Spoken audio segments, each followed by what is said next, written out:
En el contexto del ya histórico conflicto palestino-israelí y con la Guerra Fría como telón de fondo, se enmarca la polémica operación Cólera de Dios que llevó a cabo Israel en la década de los 70 para vengar el secuestro y posterior asesinato de 9 atletas israelíes a manos de un grupo terrorista palestino.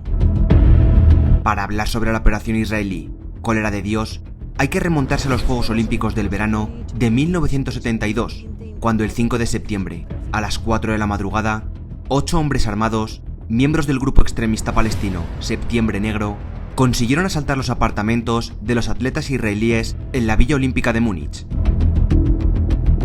A las 4:25, y tras forcejear con algunos de los atletas, los terroristas palestinos mataron a 2 de ellos y tomaron de rehenes a 9 deportistas y entrenadores israelíes. Las demandas de los atacantes exigían la liberación de más de 200 prisioneros palestinos que habían sido capturados por Israel y trasladaron a los rehenes a un aeropuerto de la ciudad, donde las fuerzas de seguridad de Alemania Occidental intentaron rescatarlos. El plan de rescate fracasó estrepitosamente y se desató una masacre en la que murieron los 9 miembros del Comité Olímpico Israelí y un oficial de la Policía de Alemania Occidental, además de 5 de los 8 terroristas. Los otros 3, identificados como Adnan al-Gashey, Jamal al-Gashey y Mohamed Safadi, fueron capturados por la policía alemana, que los liberó después de que un avión de la aerolínea Lufthansa fuera secuestrado en un intercambio para salvar vidas. Tras su liberación, los 3 hombres fueron trasladados a Libia, donde fueron recibidos por Muammar Gaddafi como héroes, según han apuntado varios analistas. En los meses posteriores a la matanza de Múnich, muchos de los miembros del grupo Septiembre Negro que participaron en la organización de la masacre fueron asesinados. Es aquí donde aparece la famosa operación encubierta Cólera de Dios, donde se acusó a la inteligencia israelí de estar detrás de los asesinatos. Israel además acusó a las autoridades de Alemania Occidental de no haber proporcionado la seguridad adecuada en los Juegos, según documentos oficiales israelíes que fueron desclasificados hace ya una década. Poco después de la tragedia, la entonces primera ministra de Israel, Golda Meir, declaró ante el parlamento de su país la guerra contra el terrorismo, por lo que se creó un comité secreto para identificar a los responsables del ataque y le encargó al Mossad, una de las agencias de inteligencia de Israel, buscarlos y asesinarlos. Durante la operación Cólera de Dios, militantes del grupo Septiembre Negro fueron perseguidos por toda Europa y Medio Oriente. A pesar de que todavía hay mucha controversia sobre cuántos de ellos estuvieron realmente involucrados en la masacre de Múnich, se cree que más de una docena de palestinos fueron asesinados. En uno de los ataques israelíes, un grupo de agentes del Mossad, algunos de los cuales estaban vestidos como mujeres, aterrizaron desde buques torpederos en el paseo marítimo de Beirut, la capital del Líbano, y asesinaron a 3 líderes de la Organización para la Liberación de Palestina, OLP, y a otros integrantes del grupo militante. En esta intervención, que formaba parte de la misión Cólera de Dios, murieron también varios civiles libaneses y palestinos y 2 agentes israelíes. El 16 de octubre de 1972, el traductor palestino Wahel Zweiter se convirtió en el primer blanco de la operación Cólera de Dios en Europa. Varias fuentes confirman que el Mossad sospechaba que Zweiter era el jefe de Septiembre Negro en Roma, y 2 agentes israelíes lo asesinaron disparándole 11 veces cuando regresaba a su apartamento en la capital italiana. El segundo blanco habría sido Mahmoud Hamshari, el representante de la OLP en Francia, a quien Israel consideraba como líder de Septiembre Negro en aquel país. Sufrió una herida mortal después de que una bomba estallara debajo de su teléfono de escritorio el 8 de diciembre. Murió unas semanas más tarde. Alors donc, un Munich est absolument impossible en France. Impossible.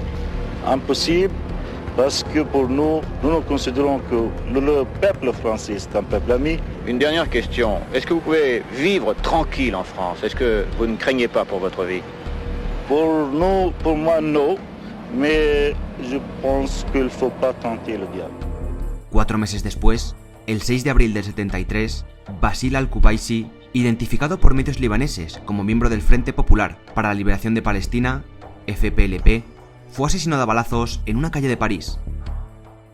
Además, Said Musashi, representante de la OLP en Chipre, murió en una explosión en la habitación de un hotel en Atenas, la capital de Grecia. Mientras que Mohamed Boudia, entonces jefe de operaciones del FPLP en Europa, fue asesinado en un coche bomba en París.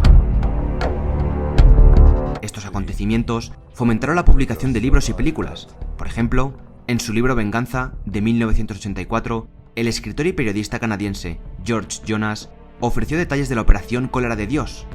Además, esta obra inspiró la película Múnich del cineasta estadounidense Steven Spielberg, en las que se enumeran las muertes que ocurrieron en varios países de Europa, antes y después del ataque en el paseo marítimo de Beirut.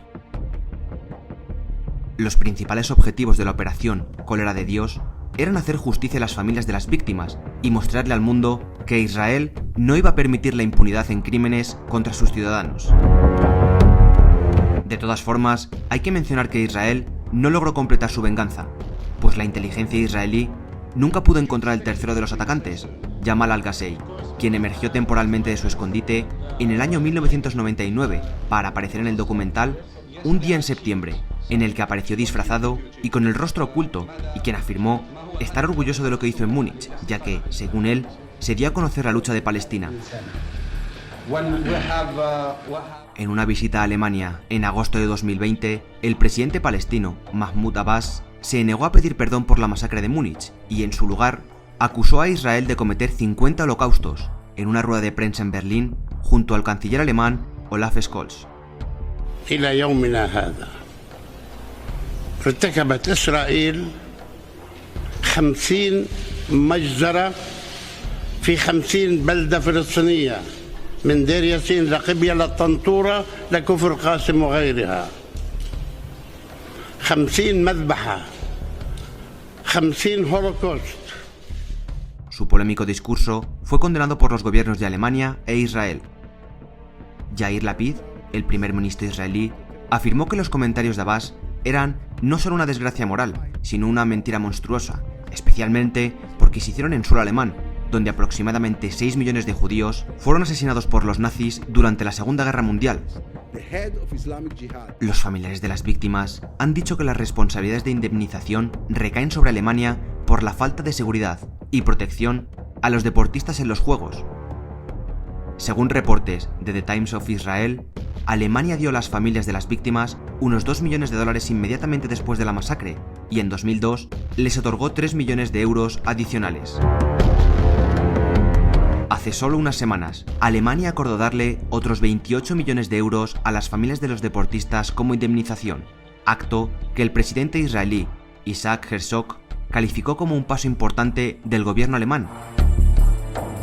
Aún así, Israel continúa negando haber llevado a cabo la operación secreta Cólera de Dios.